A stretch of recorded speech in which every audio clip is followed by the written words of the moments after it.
मैदान में एक बड़ा कार्यक्रम रखा गया जिसमें देश भर से हजारों की संख्या में केंद्रीय कर्मचारी मौजूद रहे और इन कर्मचारियों का दरअसल ये कहना था कि अपना हक मांग रहे हैं, जो इनका अधिकार। क्या कुछ कह रहे हैं? केंद्र सरकार ने जो नई पेंशन नीति लागू की है उसको लेकर के दिल्ली के रामलीला मैदान में एक बड़ा प्रदर्शन जो है यहाँ पे किया गया और तमाम राज्यों से अगर बात करें, चाहे वो मध्य प्रदेश हो, महाराष्ट्र हो, उत्तराखंड हो, उत्तर प्रदेश हो, कई राज्यों से जो लोग हैं वो लोग यहाँ पे पहुंचे हैं। आइए बातचीत करते हैं कि दर्शक क्या मुद्दे हैं, कि क्या क्या मुद्दे हैं आपके, क्योंकि दिल्ली के मुख्यमंत्री भी आए थे थोड़ी देर पहले, कई सांसदों ने भी समर्थन किया है और एक साल बाद अब चुनाव होने वाले हैं, तो क्या मुद्दा था आपका रामलीला मैदान में इतना बड़ा जो आंदोलन है वो करना पड़ा? देखिए, 1 जनवरी 2004 से सभी सरकारी कर्मचारियों की, चाहे वो किसी केंद्र सरकार के हो, चाहे राज्य सरकार के हो, चाहे ऑटोनोमस बॉडीज में हो, सभी सरकारी कर्मचारियों की पुरानी पेंशन व्यवस्था खत्म कर दी गई थी। उसकी जगह पर एक share market based policy launch की गई, इन्वेस्टमेंट पॉलिसी, वो सरकारी कर्मचारियों के मत्थे मढ़ दी गई।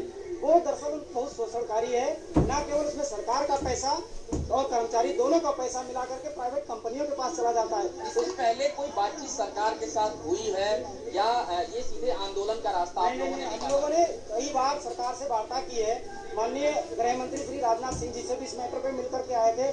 हमने ऑलमोस्ट सभी सांसदों को ज्ञापन दिया हुआ है। उन्होंने हमारे लोकसभा में, राज्यसभा में मुद्दे भी उठाए हैं, लेकिन बावजूद कई सालों से हम प्रदर्शन करते चले आ रहे हैं। करीब 5-6 साल हो रहे हैं। जैसे जैसे इस स्कीम के बारे में पता चल रहा है, हम प्रदर्शन करते चले आ रहे हैं, उनसे मिल रहे हैं। एक सवाल सर आपसे जानना चाहूंगा, क्योंकि आप लोग इतने बड़े पैमाने पे आंदोलन कर रहे हैं, कहा गया है कि पीएमओ ने संज्ञान लिया है और मन से ही कहा गया पहली बार संज्ञान लिया है, तो क्या ये मान के चला जाए कि आधी जो लड़ाई थी वो खत्म हो गई है अगर पीएमओ ने संज्ञान लिया है, बातचीत के रास्ते खोले हैं?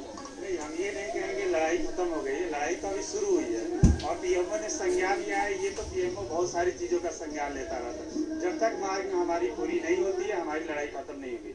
आज केजरीवाल जी ने मंच से हमारे ये घोषणा किया है कि दिल्ली में तो लागू करेंगे, साथ साथ उनके जितने भी संबंधित मुख्यमंत्रियों को आप लोगों ने पत्र लिखा है? क्योंकि अगर इस मुद्दे की बात करें, निश्चित तौर पे चुनाव आ रहा है, सभी पार्टियां कुछ ना कुछ एजेंडों को लेकर के आगे बढ़ रही हैं और ये बहुत पुरानी मांग आप लोगों की है, तो कितने राज्यों के ऐसे मुख्यमंत्री हैं जिनको डायरेक्ट आप लोगों ने संपर्क किया या फिर पत्र लिखा है? हमने लगभग सारे राज्यों के मुख्यमंत्री को पत्र लिखा है और इसका ये फायदा ये हुआ है कि मध्य प्रदेश में अभी चुनाव होने वाले, कांग्रेस ने अपने घोषणा पत्र में डाला है, राजस्थान में भी डाला है और छत्तीसगढ़ में डाला है, छत्तीसगढ़ में भी कांग्रेस ने डाला है, लेकिन बीजेपी ने अभी कहीं नहीं डाला है। बीजेपी ने 1/1/2004 से इसको खत्म किया और बीजेपी आप दबाव सरकार के ऊपर कि आने वाले जो चुनाव है उस घोषणा पत्र में इन बातों को भी खत्म किया जाए, क्योंकि पुरानी जो पेंशन नीति है वो लागू कर दी जाए। हम दबाव नहीं बना रहे हैं, हम अपना हक मांग रहे हैं। दबाव क्यों लगाएंगे?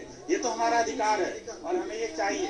एक सवाल आपसे, कहाँ से लोग आए हुए हैं? क्योंकि दिल्ली के अंदर अगर देखें, सबसे बड़ा कार्यक्रम आज आप लोगों का दिखाई दे रहा है, पूरा रामलीला मैदान भरा हुआ है। कहाँ से लोग आए? कश्मीर से लेकर के कन्याकुमारी, सिर्फ पश्चिम बंगाल एक ऐसा राज्य है जहाँ से राज्य कर्मचारी नहीं आए, क्योंकि वहाँ अभी भी पुरानी पेंशन लागू है। इसके अलावा हमारे 22 स्टेट से सबसे ज्यादा कर्मचारी हैं। ऑलमोस्ट ऐसा कोई स्टेट बचा ही नहीं है जो यूनियन टेरिटरीज हैं दिल्ली को छोड़ करके, जहाँ से कर्मचारी नहीं है। अदरवाइज हर स्टेट से कर्मचारी यहाँ आया हुआ है अपनी पेंशन की लड़ाई। चुनावी राज्यों में भी क्या इस प्रकार के आंदोलन हुए हैं? इन्होंने कहा कि उन राज्यों में मैनिफेस्टो में बातों को रखा गया, जैसे हम राजस्थान की बात करें, मध्य प्रदेश की बात करें, क्या इन जगहों पे भी आप लोगों ने इन बातों को पहुंचाया है सरकार? जी, अभी 5 राज्यों में चुनाव होने हैं, एक राज्य छत्तीसगढ़ में चुनाव हो भी गया है। हमने हर जगह प्रदर्शन किए हैं, हर जगह के मुख्यमंत्री से, वहाँ के सांसदों से, वहाँ के विधायकों से हमने अपील की, ज्ञापन दिए, प्रदर्शन किए। और आने वाले चुनाव में राजस्थान में चुनाव है, मध्य प्रदेश में चुनाव है, तेलंगाना में चुनाव है और एक नॉर्थ ईस्ट के स्टेट में चुनाव है। हमने हर जगह उनको ज्ञापन दिए हैं और प्रदर्शन किए। हमने कहा है कि आने वाले चुनाव हम प्रभावित करेंगे निश्चित रूप से, अगर हमारी मांग नहीं मानी गई। हम यूनाइट हो रहे हैं और इस मुद्दे पर सभी कर्मचारी एक हैं, वो एक साथ वोटिंग करेंगे, उनके खिलाफ जाएंगे। अगर जो सरकार वहाँ की है नहीं मान रही हमारी मांगों को, तो हम उनके खिलाफ जाएंगे। बेशक हमें नोटा का प्रयोग क्यों न करना पड़े, लेकिन हम उनके खिलाफ जाएंगे। एक बहुत बड़ी बात यहाँ से निकल करके आ रही, क्योंकि जो इनकी संख्या है, काफी बड़ी संख्या में ये लोग यहाँ पे पहुंचे हुए हैं रामलीला मैदान के अंदर। और जिन चुनावी राज्यों की बात हो रही है, क्योंकि कुछ राज्यों में देखा जाए मतदान भी हो चुके हैं और कुछ राज्यों में अभी मतदान होना है, उससे ठीक पहले वेतन की जो विसंगतियां हैं वो उसको लेके तो किया ही जा रहा है। इसके अलावा पेंशन का जो ये मुद्दा है, उस मुद्दे पर सरकार को घेरने की भी कोशिश की जा रही है।